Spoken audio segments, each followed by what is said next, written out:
might be, who do you think might be a roamer? Chow? Did we go We for have the Chow. easy Chow? Yeah. Chow as a roamer in the tanky build. It's really good. Chow. They actually, Aurora. Chow as a roamer. Yeah, actually, Aurora took Chow. I thought ONIC would go for them, but I think Aurora might actually go for Chow, or they might go for another Chow and CC. Let's see. That is very Aurora? interesting, actually. That is very, very, The very draft. interesting. For Aurora until now, if they pick CC and Chow, That would be great. Yeah, you that would see? be great. And hovering on Chow, still thinking, oh, okay. They went for a Now Chow. the completed of the puzzle. Yeah. And I like Lancelot and Chow, CC, Lapu Lapu, Farsa as Kalia. Oh, ONIC. Wow. See, What do you think oh wow. for ONIC? ONIC draft. ONIC draft is very amazing. I mean, I would say mid to high damage output. For Aurora, they have more burst damage. Lineup to be able to do it. I feel like there was some good adjustments here for Aurora. One being the fact that, you know, they went with their own pickoff potential that could potentially snowball them into the right direction. Demon Kite really struggled in the previous game on the Lancelot. Now this time he's up against a utility jungler. We do still see that occasionally, right? Assassin versus utility. And sometimes the assassin gets the upper hand. Sometimes it's the utility based around this kind of holistic composition that ONIC brought. So we'll see if Aurora can actually make some early advantage by potentially getting a first blood. That's true, because it is going to be double marksman basically versus double fighter, right? So this is something that is going to be, you know, I don't know, maybe meta shift creating, depending on how well either one performs. So we'll see maybe if, you know, double fighter actually is the way to go, right? Or maybe we'll see if, you know, having a Granger and a Kimi on your lineup actually makes it so difficult for these double fighters to perform. So those are things I'm actually looking forward to in this matchup. But you're absolutely right. Like, so much is just up in the air for this game. And again, Aurora Gaming has that little bit of an early advantage, maybe, but it's not much. Yeah, not much to deal with. Part of it, though, is like this lineup, you know, for the most part, yes, it's Edward on the Lapu Lapu again. It's a Demon Kite on the Lancelot. Even if they run it back for some of these heroes, it's more so just getting that upper hand. You have to give it up to ONIC in the last game. They were just really good at the team fighting, really good at finding the right moments to avoid that setup potential, even from Edward on the Lapu Lapu. We always know that when the Lapu Lapu is secured for a team, not only does he do a lot of damage, he can tank up quite a bit, but the stuns with the Landshaker are so good, just like this. Yeah, great stuns. And there you go, Kyrie with the first turtle of the game. Edward and Light not going to be able to help out Demon Kite as much. Look at the presence. Look at the domination of ONIC in that one.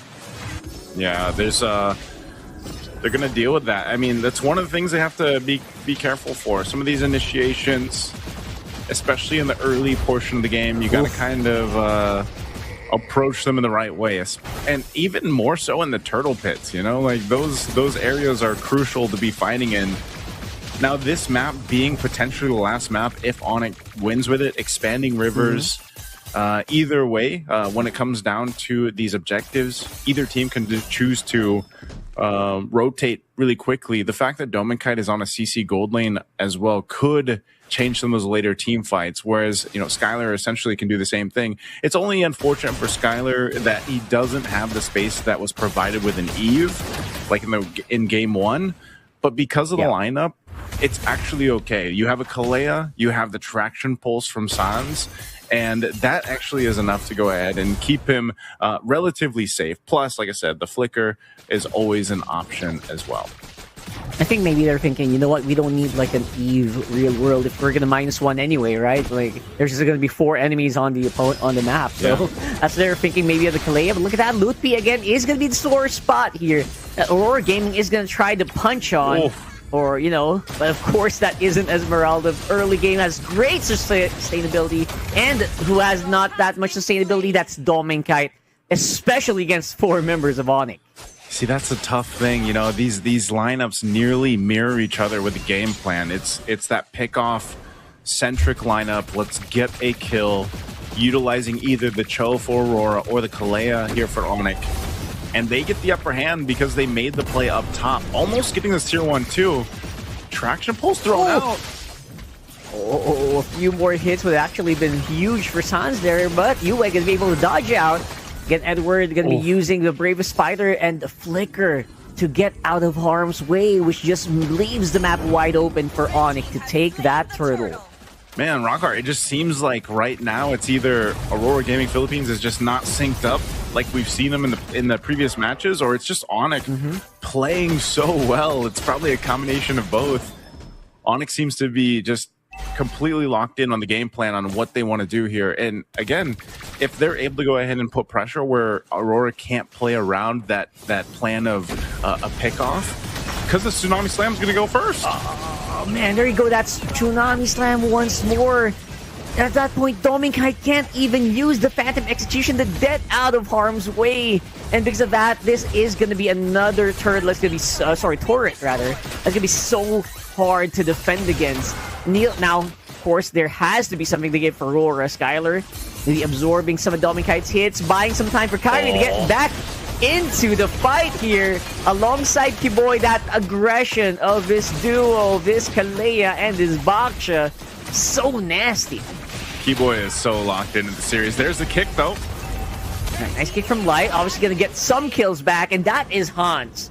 So Sans going down is going to be so massive here for Aurora Gaming, and slowing down that Kimmy. That Kimmy felt like it was actually starting to like steamroller them, man. Yeah, it's a problem they have to deal with, but nonetheless, right now ONIC is just winning off Keyboy's Kalea. For the most part, it's all been the Tsunami Slam, so now Light's got to go ahead and fill that in. He's done as well. He's got actually a couple kills on this, but it's more so the way they're moving around the map. There's got to be an answer for this, especially as they set up around this next turtle coming up in a couple seconds here. You're seeing it. Demon Kite's going to get spotted out. He's actually having a difficult time this game, just like in game 1. Really getting pressured on his jungle, potentially to try to force him to use a retribution on the purple buff, so he doesn't have it for the turtle, but still he'll be able to secure this just fine. ONIC waits in positioning. Again, same thing. Lootby giving information, Keyboy waiting for that Tsunami Slam. So we'll see how Aurora approaches this. This 3,000 gold difference might play a part into this fight, but turtle secured. Yeah, huge, tricky turtle there, getting secured there by ONIC. There goes that team fight. Light not going to be long for that world. Cannot really sustain Skylar's Ranger right now, who is just doing insane amounts of damage, even on Edward. That's a double kill for the gold laner of ONIC. And not to mention, they also got that turtle. Demon Kite now going to be struggling to even get the jungle camps on his side. Let's see if he gets this orange. He should be able to retreat. Oh, he doesn't get it. Unfortunately, yeah, he doesn't get it, and it's looking even more grim now for Aurora Gaming Philippines here. The way this game is going, 3 turtles now in the hands of ONIC, 5,000 up in terms of gold. They have a clear shot at taking the First Lord as well, unless somehow, some way, Aurora finds a way to crawl back into this game. But look at the pressure from ONIC. They won't let up on this. And it's a stark difference, at least for the Esmeralda this time, when you see the Esmeralda struggle, but when you see it shine like this and you're able to go ahead, you're deathless, you provide information, a Tsunami Slam again. Oh man, that's a huge Tsunami Slam here, of course. Yue gonna be able to at least answer with the Feather Airstrike. That front line is starting to demolish and diminish on its health. That's Kiboy going down though. Demon Kites are doing some really good mechanics, but the rest of ONIC are still inside the front lines. They're not really going back quite yet, but it is gonna be -1. Kiboy's aggression removed from the map might leave an opening for Aurora to make something happen here. That pickoff is great. At least they get a kill. It was a fight that was started off the Tsunami Slam.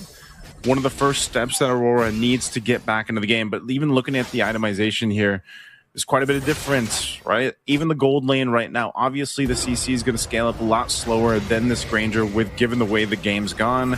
But, you Sky Pierce, Malefic Roar, Hunter Strike already. That's why Skylar's popping off on the damage. He's got the 4 kills. If he continues to stack up the Sky Piercer, it's going to be devastating in these later fights. And so for Aurora, as this Lord is up, they have to make a decision. Do we actually contest this? This is one of the difficult things, too, in that matchup of Assassin versus Utility, right? The Baksha, obviously tankier. You rely on the rest of your team to kind of, again, give you that information. You can always pull off a steal, though. That's one of the things about the Assassins, right? Especially the Lancelot. There's always potential for that. So even with ONIC lead, they'll respect it and just kind of take their time with this. There's no rush for them. But Aurora, they're the ones with a hard decision. Do we actually go for this? It's blitz down now. Yeah, that's a huge blitz. Obviously, ONIC is just going to be so far ahead of the curve here. Lapu-Lapu up on front. Edward can't really sustain against that lineup. Now, normally, you would be able to at least get some HP back, but ONIC just stopping that from happening, obviously with their superiority in terms of items.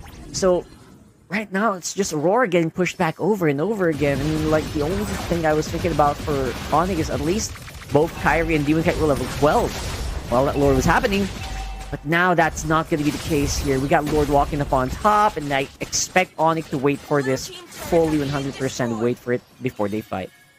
I'm surprised here, Rockhart, that Aurora decided to go ahead and stay around there, because it just seemed like, and maybe it was potentially they just didn't have the information, but seemed disconnected even in that approach to that Lord or deciding on what they wanted to do.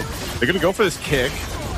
Oh, yeah, 100% gonna go for it. Better stun here coming in from Edward, but again, once more, just evaporating forth. You can even hit the final blow of that one. And now Kyrie's up on front. Skyler is just going on like a shooting range here or something, because he's just having so much fun on that Granger. Again, there is a Lord on top side. Edwards and Light are down for 15 seconds. That might be a turret or two going down for ONIC here. Sorry, for Aurora here. So far, massive game for Skyler on this Granger. 7-0-1, untouchable. Stacks on stacks right now for the Sky Piercer 2. This Lord will finally go down, but ONIC's job is just to get these base turrets down of Aurora. We'll see if they're able to get another one, but right now with a massive lead, 10,000 ahead, do they force a fight or just take the discipline route? It looks like they'll go ahead and do just that. Potentially getting the mid turret. The traction pulse is thrown out. Yep. There you go. One more time. They're going to try to go for it. Again, Aurora being very proactive here on the front line, though. They're absorbing Sun's and Skyler's damage, and it's just too much. There's just so much damage here without anything to actually catch it on the front line. And there you go. That's 2 inhibitor turrets going down for Aurora Gaming here. Again, holding on for dear life. They've been choked out from the resources here, basically here, Rockhart. Now they're going to make a play here in the mid, going for this last base turret. They'll get just that. But with Dominkite coming back up, it looks like they're just going to go ahead and get back here. Lutby has been a nuisance this whole time. He has been the scout for ONIC, giving all the information that they need on how they approach these fights. Again, this is what Esmeralda does so well. And, you know, in this case, I don't know, Rockhart, it just seems like the lineup, the composition for Aurora just isn't serving that purpose that they wanted to. Even so, you know, Dominkite picks up a brute force. You're seeing how fast they're getting just taken down. I mean, these team fights, if it's a pick-off, it's a pick-off for ONIC, essentially. At what point does Aurora Gaming get back into a fighting form? They're going to have to forfeit this Lord over to ONIC and then just get ready for this defense. Now, the only shining hope in this lineup that they have right now is the defense capability, because you've got a Farsa. But as soon as you use that Feather Airstrike to kind of deal with some of that push, and of course the Lancelot to an extent, then other than that, you don't have that much else, right? You've kind of got to utilize the kits, and that's for Edward and to an extent Light and Dominkite to clear out these waves and manage them. But it's so difficult once the Feathered Airstrike is gone. So this is so crucial for UA to really get the most value out of this, and that's why they're trying to manage these waves. The Lord is making its way in the base, and the traction pulse thrown out. Yeah, throwing it out there, and there's just not much the front line here. Gonna go in for the back line. Light is hunting down Skyler, but with that Purify will not be able to actually make a mark. Just a few more hits. That might be it. ONIC